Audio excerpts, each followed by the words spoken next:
aqui é a Samantha do Books and Other Things e nesse vídeo eu vou falar pra vocês qual que é o meu livro favorito de maio, das minhas leituras de maio. O livro favorito é O Filho de Netuno,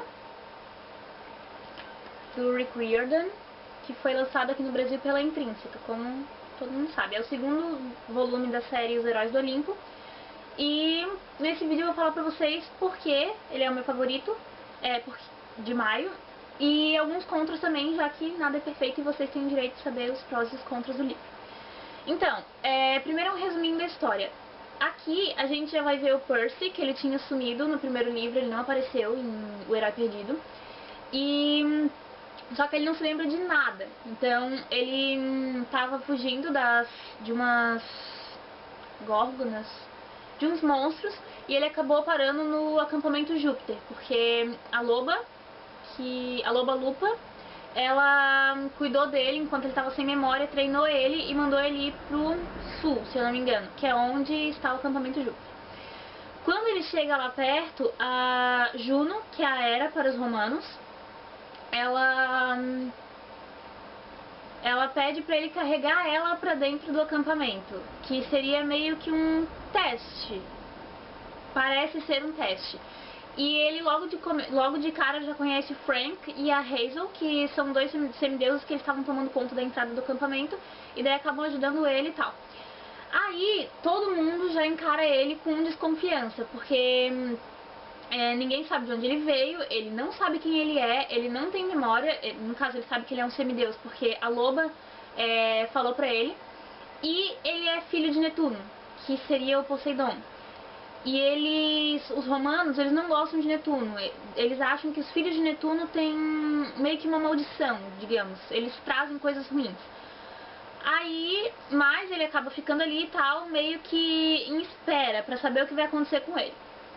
Aí, adiantando um pouco a história, o Frank, ele já faz amizade com o Frank logo de cara, descobre no dia de uma brincadeira que eles têm, que seria meio aquele caça-bandeiras, mais ou menos, do acampamento grego. O Frank descobre que o pai deus dele é Marte, que é o Ares, o deus da guerra. Então o Ares, Marte, aparece e manda o Frank ir em uma missão, junto com o Percy e com a Hazel, que ela é filha de Plutão, que é o Hades, o deus do submundo, eu acho. Aí tá, lá vão os três na missão. E qual que é a missão suicida deles? Ir para o Alasca, onde o poder dos deuses não alcança, achar o gigante, que eu não lembro o nome dele. Enfim, achar o gigante que é tipo o gigante mais poderoso e antigo de todos, matar ele, voltar e, se possível, achar a águia da Quinta Legião. Fácil, né? Então, eles vão ter muito trabalho. E enquanto isso, o acampamento Júpiter tem que lutar contra os gigantes e centauros e ciclopes que estão vindo atacar o acampamento a mando de Gaia, que é a Terra. E ela não é aquela pessoa, ela não é boazinha, ela é má. E ela quer dominar o mundo. E o único jeito de deter Gaia é se os deuses e os semideuses se juntarem e combaterem ela e todo o seu exército. Mas isso não é fácil porque os deuses são muito prepotentes e acham que eles conseguem derrotar ela sozinhos. Então, bom, acontece muita coisa, muita coisa. Então, assim, esse é o resuminho da história. Eu vou dizer pra vocês agora o porquê de eu achar, de eu considerar O Filho de Netuno o meu favorito, minha leitura favorita de maio. Primeiro, eu só li 3 livros em maio.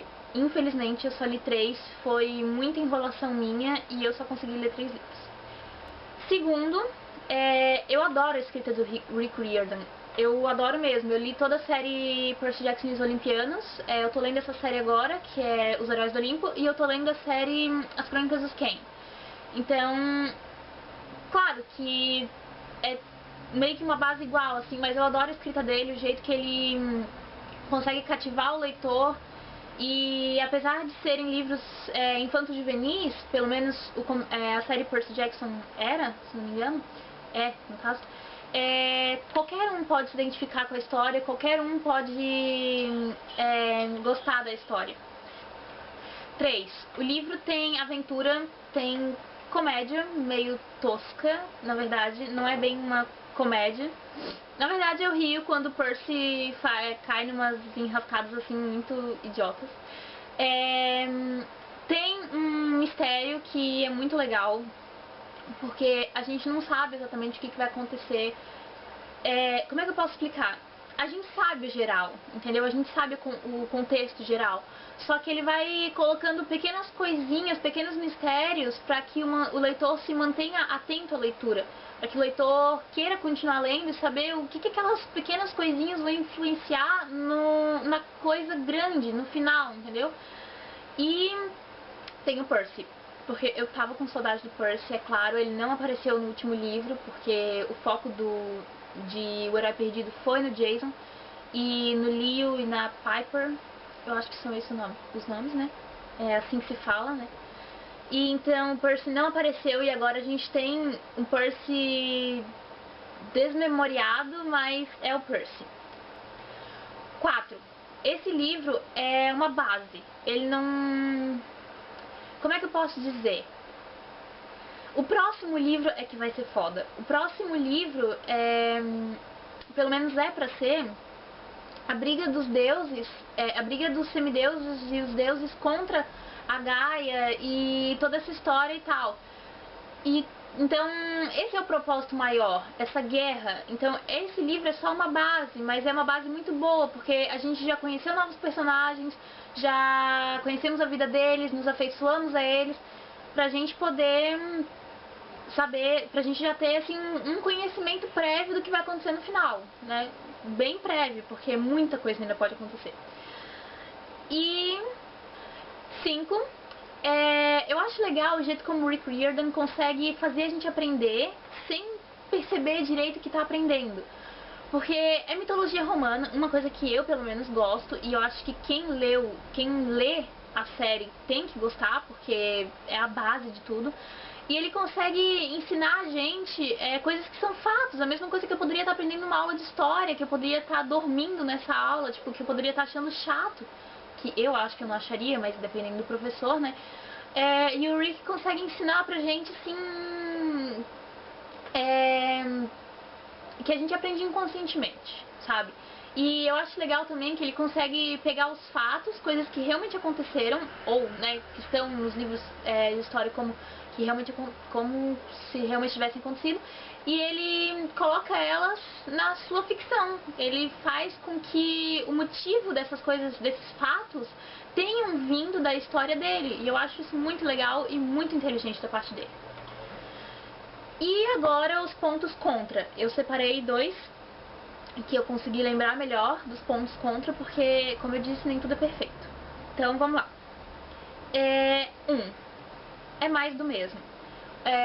Apesar de eu adorar, como eu falei, eu adoro a escrita do Rick Riordan, mas é a mesma base, sabe? A gente conhece os heróis e daí eles têm uma missão que é tipo considerada impossível e daí mas eles conseguem tal realizar essa missão, mas daí sempre aparece alguma coisa a mais, sempre tem um deus envolvido naquela história em especial.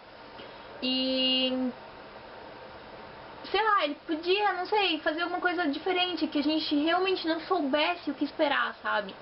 Porque apesar dos mistérios que tem nas histórias, é claro que tu já sabe meio que vai acontecer, assim, porque tu já conhece a escrita do Rick Riordan e tu já sabe mais ou menos o que vai acontecer. Então seria legal se ele mudasse um pouco isso pra deixar, assim, uma surpresa, sabe? E 2, às vezes o livro fica meio lento. Como eu posso explicar? Tem horas que não tem assim, esse livro não tem tanta ação quanto os outros. Claro, tem a sua parcela de aventura, mas ela é menor, porque a gente agora tá mais... o Rick focou mais na gente conhecer os personagens, conhecer a história deles e a sua ligação com tudo, com o Percy e a história principal. Então teve aventura, mas ela não foi tanta quanto nos outros livros. E como eu falei, esse livro é uma base, então eu acho que a maior aventura vai estar realmente em A Marca de Atena. E é isso, a aventura vai estar em Marca de Atena, a Marca de Atena.